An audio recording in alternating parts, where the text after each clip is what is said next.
Isang mapagpalang araw na naman sa inyo mga kabayan. Ito na pala yung katuloy ng Switzerland vlog natin. Sana mag-enjoy kayo. Good morning Switzerland!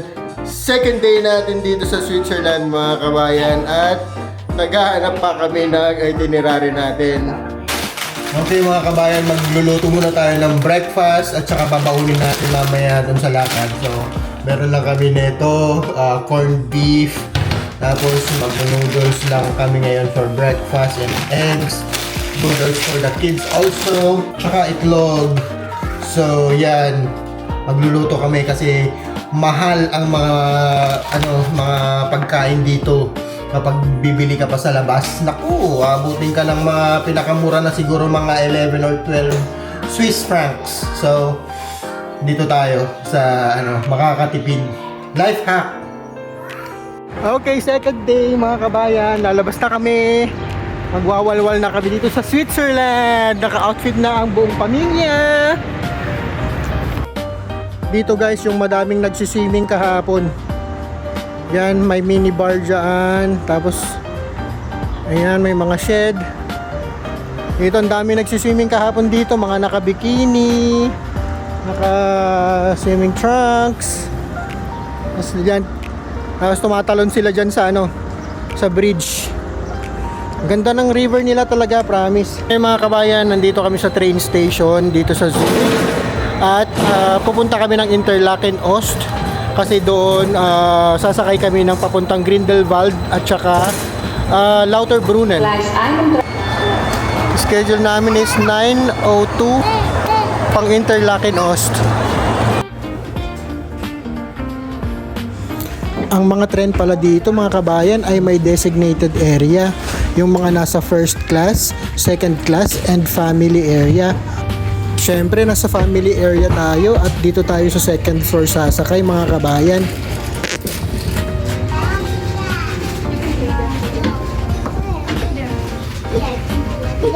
Down first is family, then let's go later, okay? Sa mga kabayan, nandito kami sa tren. Dito kami sa second floor. Sa family area. Ang ganda ng para siyang lounge dito sa family area. Tapos meron pang playground. Playground yung mga bata.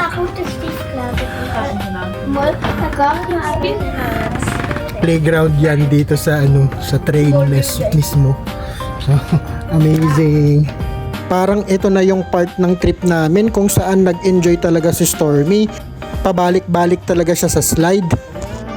Ilang minuto pa nga lang kami nagbabiyahe ay tumatambad na kaagad ang mga magagandang tanawin. Buti na lang at nasa second floor din kami ng tren at mas lalo naming nakikita ang mga magagandang view. Sa Interlaken Ost kami bababa mga kabayan kasi mula doon may mga sasakyan papuntang Grindelwald na nasa 30 minutes na lang at pagkatapos sa Grindelwald ay babalik kami ulit ng Interlaken at sasakay kami ulit ng tren papunta naman sa Lauterbrunnen. Pupuntahan pa sana namin yung napakasikat na pinagshootingan ng Korean drama, yung Crash Landing on You. Kaya lang baka magkulang kami sa oras. Doon lang yun sa Eiseltwald, around 20 minutes from Interlaken Ost. By bus naman yun. Pero mas pinili naming pumunta na lang sa Lauterbrunnen. Andito na kami sa Interlaken mga kabayan. Orlogs na rin itong isa. Bali 2 hours lang yung biyahe namin from Zurich papunta dito sa Interlaken. Dito na nga din kami manananghalian mga kabayan kasi mag-aalas 12 na din ng tanghali. Naghahanap nga kami ng magandang pwesto dyan para kumain at nakahanap naman kami ng perfect place sa tabi pa ng ilog. Yang bundok pala na nasa harap natin mga kabayan, yan ang Hagerkulm o mas kilala na Top of Interlaken. May tren na masasakyan paakyat tapos pwede kang mag-parachute mula sa taas. Meron nga palang Co-op grocery dito sa Interlaken station mismo. Kaya bumili ako ng half chicken at curry pandagdag sa tanghalian namin. Grabe, ang sarap talaga kumain kapag may ganito kagandang view. Kahit may mga dumadaan ay okay lang din. Hindi naman sila nangingialam at naninita. Tapos na kaming mag-lunch mga kabayan. Pahinga lang kami ng konti and then Diretso na kami ng Grindelwald muna o ano? Grindelwald muna kami mga kabayan. Pabalik na nga kami sa train station dyan mga kabayan. Kailangan namin makasakay ng tren agad para madami kami magawa at makita pag nasa Grindelwald na kami. Excited na din talaga ako makarating sa Grindelwald kasi isa yun sa pinakasikat na lugar dito sa Switzerland. Mga kabayan, nandito tayo ngayon sa Interlaken Ost. And then, mabiyahe tayo papunta ng Grindelwald. So after ng Grindelwald, saan ba tayo? At Lauterbrunnen here. Ayan nga at nakasakay na kami ulit ng tren mga kabayan. Puputulin ko muna ang video natin dito mga kabayan.